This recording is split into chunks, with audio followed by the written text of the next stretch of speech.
I'm Dr. Schmiedl. I'm a clinical radiologist and I have approximately 30 years of experience in clinical radiology and radiology research. And I'd like to talk to you today about a new contrast agent for magnetic resonance imaging that I'm particularly excited about, because I believe that if this agent will be developed and get to clinical use, it will fundamentally change the way we perform clinical MRI scans. Approximately 30% of these MR scans are performed with contrast agents. The contrast agents show good enhancement. They've been around for a long time. They have a good safety profile. And there's certain limitations, though, and that is that one is they don't stay within the intravascular space. They leak out very rapidly from the intravascular space to the extracellular fluid space. About approximately 20% of the agents leak from the intravascular space to the extracellular fluid space with the first pass through the capillaries. Therefore, the enhancement of big vessels is time limited, and you have to time your scans accurately so you catch them at the right phase.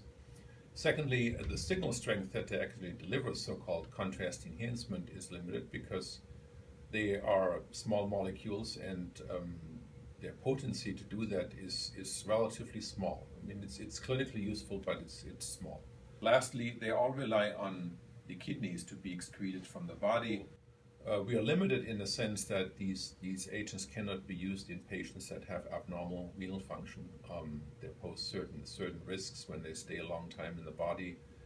They presumably lose the gadolinium in the tissues, and therefore cause what's called nephrogenic systemic fibrosis, which is a severe disabling disease, and therefore the FDA has put black box label warnings on all commercially available extracellular fluid agents. So with Nanobrite, we have three fundamental differences. As I said, Nanobrite has a great signal strength. It delivers a high signal to MRI, and that can be used not just for making the picture brighter, but when you have a lot of signal MR, you can do other things with it. You can use that signal, for instance, to increase your image acquisition time. When you do that, your image acquisition speed goes up and you decrease motion, for instance, artifacts, or you can increase resolution, so you get better anatomic detail. Secondly, the long intravascular half-life can be used to a great advantage by imaging big vessels. You can see all the arteries for a prolonged time.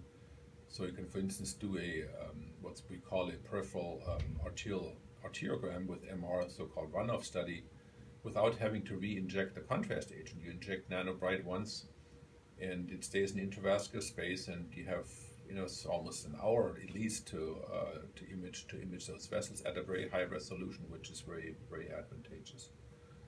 We also believe that the blood pool properties of Nanobrite will allow us to maybe differentiate tumors in certain organs in a different way than we have been able to do so far, because right now we're dealing with a really mixed distribution of these contrast agents in for instance, liver tumors. They go from the intravascular space rapidly to the extracellular fluid space.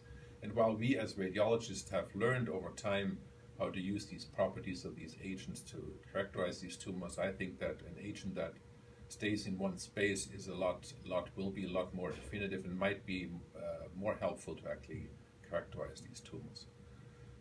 Lastly, having a non-renal excretory pathway, Nanobrite can be used in patients that have impaired renal functions, because Nanobrite gets excreted through the liver. So as long as the liver works normally in these patients that are in renal failure, the agent could be used safely in those patients.